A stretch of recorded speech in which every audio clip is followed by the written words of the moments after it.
একদমই স্বাদ ছিল না। কার কথা বলছি জানেন? এই সবজিটার কথা।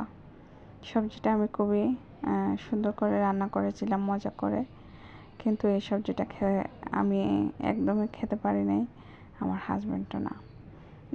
দেখতে কিন্তু মিষ্টি কুমড়ার মতো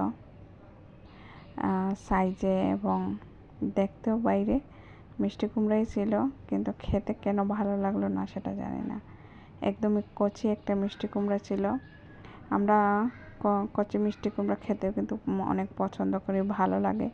শুটকি দিয়ে রান্না করলেও ভালো লাগে, ভাজি করলেও ভালো লাগে, আবার যদি একটু তরকারি রান্না করি সেটাও কিন্তু ভালো লাগে। কিন্তু এই মিষ্টি কুমড়াটা ভালো লাগলো না কেন আমি জানি না।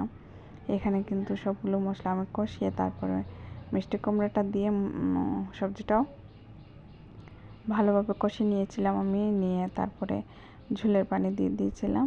ঝোলের পানি ফুটে ওঠার পরে এখানে আমি দিয়েছি মাছ, দিয়েছি তারপরে ধনিয়া পাতাও আমি একসাথে অ্যাড করে দিয়েছি। দিয়ে কিন্তু রেডি করে নিয়েছিলাম আমার মিষ্টি কুমড়া তরকারিটা। এটা আসলে আমার মনে হচ্ছে স্কোয়াশ ছিল, যে মিষ্টি কুমড়ার একটা জাত বের হয়েছে। স্কোয়াশটা আসলে একটু ভিন্ন স্বাদের, মিষ্টি কুমড়ার মতো স্বাদ লাগে না, কেমন যেন পানসে